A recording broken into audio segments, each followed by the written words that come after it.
Subscribe कीजिए ज्ञान सागर channel को और बेल आइकन को दबाइए लेटेस्ट जानकारियाँ पढ़ने के लिए।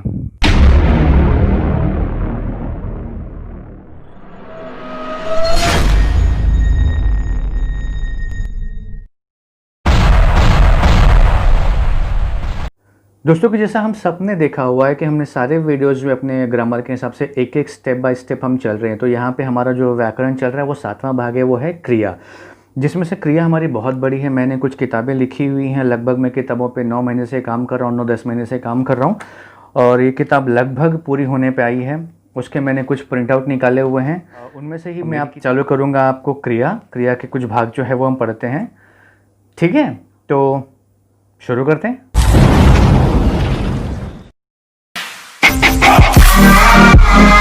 देखते हैं, सबसे पहले आपके स्क्रीन पर देखिए क्या लिखा हुआ है। क्रिया किसे कहते हैं? जिस शब्द के पास किसी कार्य को करने या होने का बोध होता है उसे क्रिया कहा जाता है। जैसे पढ़ना, खाना, पीना, लिखना इत्यादि। क्रिया का अर्थ क्या होता है दोस्तों? क्रिया देखते, क्रिया का अर्थ होता है प्रत्येक भाषा के वाक्य में क्रिया का बहुत बहुत बहुत महत्व होता है। प्रत्येक वाक्य क्रिया से ही पूर्ण होता है। क्रिया किसी कार्य के करने या होने के बात को दर्शाती है। क्रिया को करने वाला कर्ता ही कहलाता है। ध्यान देना, यहाँ पे भी आ गया कर्ता, जो हमने पढ़ा हुआ था। ठीक है, आगे देखते हैं। जैसे उदाहरण, जैसे अली पुस्तक पढ़ रहा है, बाहर बारिश हो रही है, बाजार में बम फटा, बच्चा पलंग से गिरा। अब वाक्य को ध्यान से देखिएगा, क्या लिखा हुआ है। उपरोक्त वाक्य में अली और बच्चा कर्ता है और उनके जो द्वारा जो कार्य किया जा रहा है, ठीक है, वह क्रिया है। जैसे पढ़ रहा है और गिर रहा है, वो क्रिया हो गई है।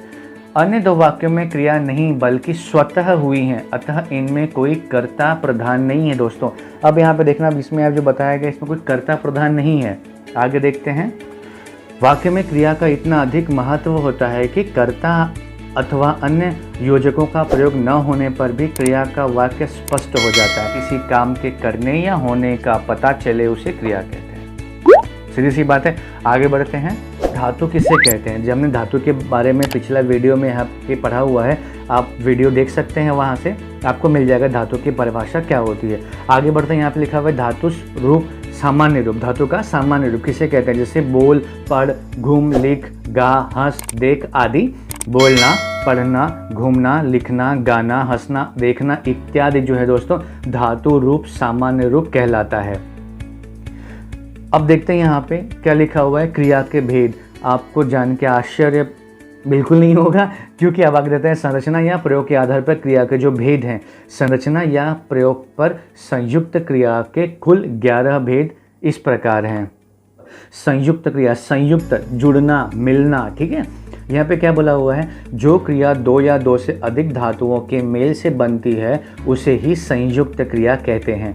दूसरे शब्दों में कहें, अगर आपकी अपनी भाषा में बात करें तो यहाँ पे क्या आएगा?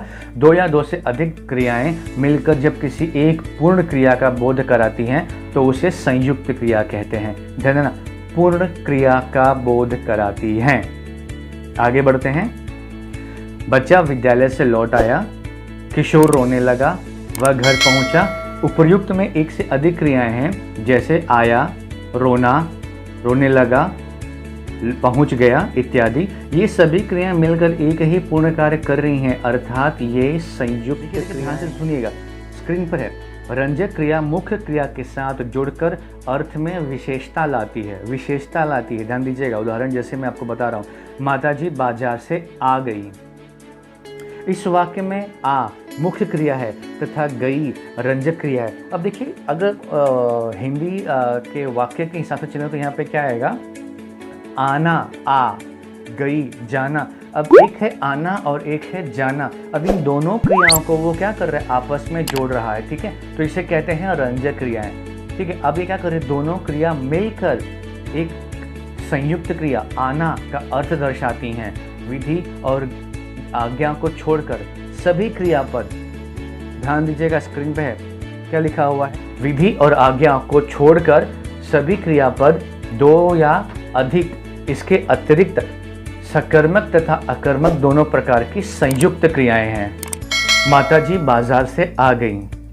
इस वाक्य में आ मुख्य क्रिया तथा गई रंजक क्रिया, दोनों क्रियाएं मिलकर संयुक्त क्रिया आना का अर्थ दर्शाते हैं। स्क्रीन पर है, पॉज कीजिएगा, देखिएगा यहाँ पे क्या लिखा हुआ है। क्योंकि यह एक और साधारण क्रियापद हो, रो, सो, खा इत्यादि धातुओं से बनते हैं और वहीं दूसरी ओर संयुक्त क्रिया होना, आना, जाना, रहना, खाना, उठना, लेना, पाना, पढ़ना, डालना, सकना, चूकना, लगना, करना, भेजना, चाहना इत्यादि क्रियाओं के योग से बनते हैं। ऐसे बहुत सारी क्रियाएं हैं, लेकिन जो इतनी क्रियाएं हैं वो मुख्य क्रियाएं हैं। आगे देते हैं, यहाँ पे क्या बताया गया, इसके अतिरिक्त दोस्तों ध्यान दीजिएगा, ये तो हो गया मुख्य क्रियाएं, इसके बाद क्या है, इसके अतिरिक्त सकर्मक तथा अकर्मक दोनों प्रकार की संयुक्त क्रियाएं बनती हैं।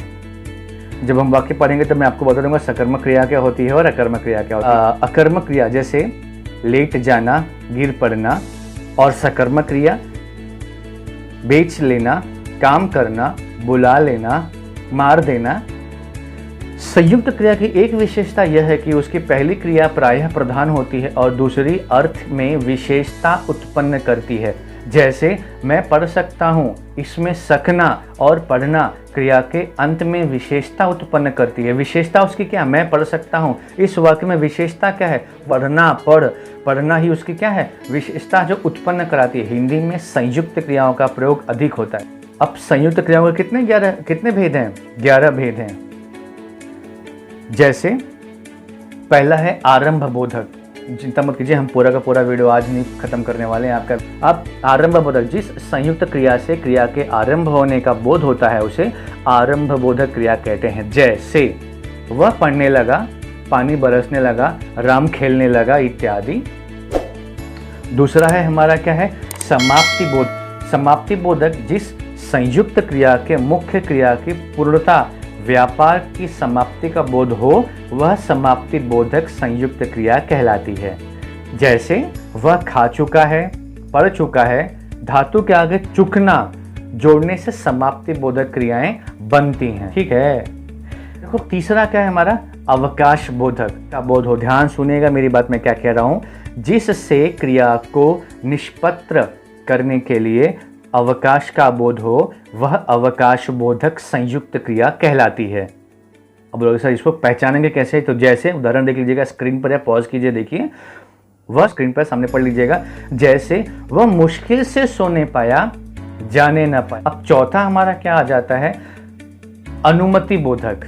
देखिए अब यहाँ पे क्या बोला, अवकाश बोधक, अब ये बोल रहा है अनुमति बोधक। अनुमति अर्थात उसे परमिशन ले रहा है, ठीक है।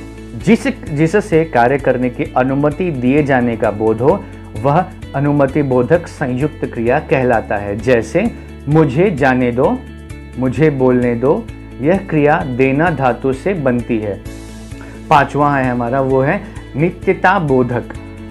देखो नाम से मालूम पड़ रहा है, अधिकतर आप वाक्य को नाम से पहचान सकते हैं। जैसे यहाँ पे क्या लो, नित्यता, नित्य मतलब लगातार, ठीक है, वो चीजें आती हैं। इन पर पॉज कीजिए। जिससे कार्य की नित्यता उसके बंद न होने का भाव प्रकट करता हो, वह नित्यता बोधक संयुक्त क्रिया कहलाती है। जैसे हवा चल रही है, पेड़ बढ़ता गया, तोता पढ़ रहा है, मैं वीडियो बना रहा हूँ, आप वीडियो देख रहे हैं। ठीक है, अब इसके आगे क्रिया के आगे जाना या रहना जोड़ने से नित्यता बोधक संयुक्त क्रिया बनती है। ठीक है, इस वीडियो का लास्ट पॉइंट है हमारा, वो है आवश्यकता बोधक। देखो इसके हर एक चीज़ का नाम से आपको मालूम पड़ रहा है, अब इसके नाम से क्या हमें ज्ञात हो रहा है, आवश्यकता बोधक। ये अपनी आवश्यकता हमें बता रहा है, या इस वाक्य में आवश्यकता हमें मालूम पड़ रही है, वो क्या है देखते हैं। आवश्यकता बोधक, जिससे कार्य की आवश्यकता या कर्तव्य का बोध हो। दो चीज़ आती हैं, या तो उसकी आवश्यकता है या तो उसका कर्तव्य है। जैसे देखो मैं आपको बताता हूँ उदाहरण, जैसे आवश्यकता बोधक आप कैसे पहचानेंगे। अगर हम सीधी भाषा में बात करें तो क्या आएगा, जैसे सरकार ने या हमारे भारत के संविधान ने हमें सड़क पर चलने का अधिकार दिया है, ठीक है। तो अधिकार के साथ कर्तव्य जुड़ा हुआ है। अगर आप सड़क पर चल रहे हो तो सड़क पर गंदगी करने का अधिकार आपको नहीं है, तो सड़क को साफ करने का कर्तव्य है, उसकी आवश्यकता है। ठीक है, क्या बात है, मैं तो आपको स्वच्छता का संदेश दे रहा हूं, तो इसी बात पे एक लाइक तो बनता है। अब यहाँ पे क्या बोला हुआ है, आवश्यकता बोधक, जिससे कार्य की आवश्यकता या कर्तव्य का बोध हो वह आवश्यकता बोधक संयुक्त क्रिया कहलाती है। जैसे यह काम मुझे करना पड़ता है, तुम्हें यह काम करना चाहिए। साधारण क्रिया के साथ पढ़ना, होना चाहिए क्रियाओं को जोड़ने से आवश्यकता बोधक संयुक्त क्रियाएं बनती हैं। तो बस आज इस वीडियो में इतना ही। तब तक के लिए देखते रहिए, सीखते रहिए। वीडियो को लाइक कीजिए, शेयर कीजिए, सब्सक्राइब कीजिए। जय हिंद और वंदे मातरम।